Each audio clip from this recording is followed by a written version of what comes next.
ಇಲ್ಲಿ ಹಾಜರಾಗಿರುವಂತಹ ಕರೀಂ ಅವರೇ, ಲೋಕಸಭಾ ಸದಸ್ಯರು, ಇದು ವರ್ಷ ಸಹ ಈ ಕಾರ್ಯಕ್ರಮ ನಡೆಸ್ತಾ ಇದ್ದಾರೆ. ಮೇಡಮ್ ಮಂತ್ರಿಗಳವರೇ ಹಾಗೂ ಇಲ್ಲಿ ನೆರೆದಿರುವಂಥ ಎಲ್ಲ ಕ್ರೀಡಾಭಿಮಾನಿಗಳು, ಏನು ಕರೀಂ ಅವರು ವರ್ಷ ಸಹ ಅವರೊಂದು ಇಷ್ಟಪಟ್ಟು ಕೆಸರಡೊಂಚು ಗೊಬ್ಬು ಅಂತೇಳಿ ಆಟ ಆಡಿಸ್ತಾ ಇದ್ದಾರೆ.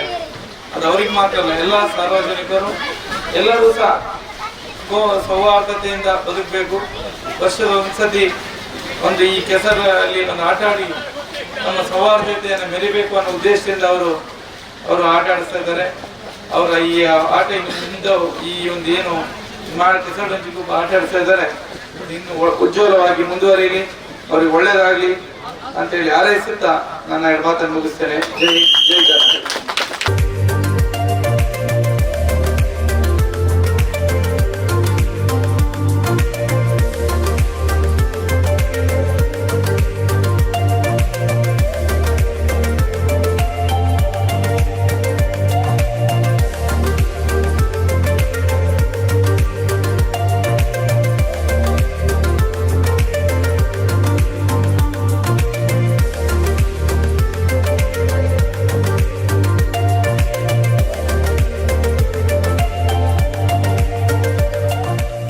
ನಾನು ಜಗರ್ಮೈನ್ ಮೂಡುಬಿದ್ರೆ ಇದರ ಆಶ್ರಯದಲ್ಲಿ ಗೊಬ್ಬುಡಂಜಿ ಗೊಬ್ಬು ಕೆಸರದ ಗೊಬ್ಬು ಇದು 3ನೇ ಬಾರಿಗೆ ನಾನು ಆಚರಿಸ್ತಾ ಇದ್ದೇನೆ. ಇದಕ್ಕೆ ಮುಖ್ಯ ಅತಿಥಿಗಳಾಗಿ ಬಂದಂತಹ ನಮ್ಮ ಮುಖ್ಯ ಠಾಣಾಧಿಕಾರಿ ಸಂದೇಶ್ ಸರ್ ಅವರು ಆಗಮಿಸಿದ್ದಾರೆ. ಹಾಗೂ ನಮ್ಮ ಗ್ರಾಮೀಣಾಭಿವೃದ್ಧಿ ಅಧ್ಯಕ್ಷರಾದಂಥ ನಮ್ಮ ಅನಿತಾ ಮೇಡಮ್ನವರು ಬಂದಿದ್ದಾರೆ.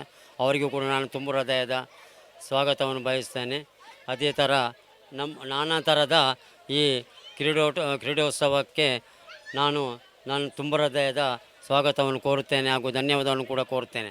ಅದೇ ರೀತಿ ಇದು ಪ್ರತಿ ವರ್ಷ ಇದೇ ಥರ ನಡೀಬೇಕಂತೇಳಿ ನಾನು ಆಸೆ ಬಯಸ್ತೇನೆ. ಅದೇ ಥರ ದೇವರು ಆಚರಿಸ್ಕೊಂಡು ಬರಲಿ ಎಂಬುದಾಗಿ ಹೇಳುತ್ತಾ, ಅದೇ ರೀತಿ ನಾನು ಇವತ್ತು ಬೆಳಗ್ಗೆಯಿಂದ ಊಟೋಪಚಾರದ ವ್ಯವಸ್ಥೆ ಕೂಡ ಮಾಡಿದ್ದೇನೆ. ಸಂಜೆ ಟೀ ಕಾಫಿ ಕೂಡ ವ್ಯವಸ್ಥೆ ಮಾಡಿದ್ದೇನೆ. ಹಗ್ಗ ಜಗ್ಗಾಟ, ಆಮೇಲೆ ವಾಲಿಬಾಲ್, ಆಮೇಲೆ ಡಿಸ್ಕೋ ಓಟ, ಆಮೇಲೆ ಇದು ಗೋಣಿಚೀಲ ಓಟ, ಮತ್ತು 100 ಮೀಟರ್ ಓಟ, ನಿಂಬೆಹಣ್ಣು ಸ್ಪೂನ್ನಲ್ಲಿಟ್ಟು ಅದೊಂದು ಸ್ಪರ್ಧೆ, ಮತ್ತು ರಿಲೇ ಓಟ, ಇಂಥದ್ದನ್ನೆಲ್ಲ ಇದರಲ್ಲಿ ಏರ್ಪಡಿಸಿದ್ದೇನೆ. ಇದಕ್ಕೆಲ್ಲ ಸಹಕಾರ ಕೊಟ್ಟಿದ್ದಾರೆ ಕ್ರೀಡಾಭಿಮಾನಿಗಳು.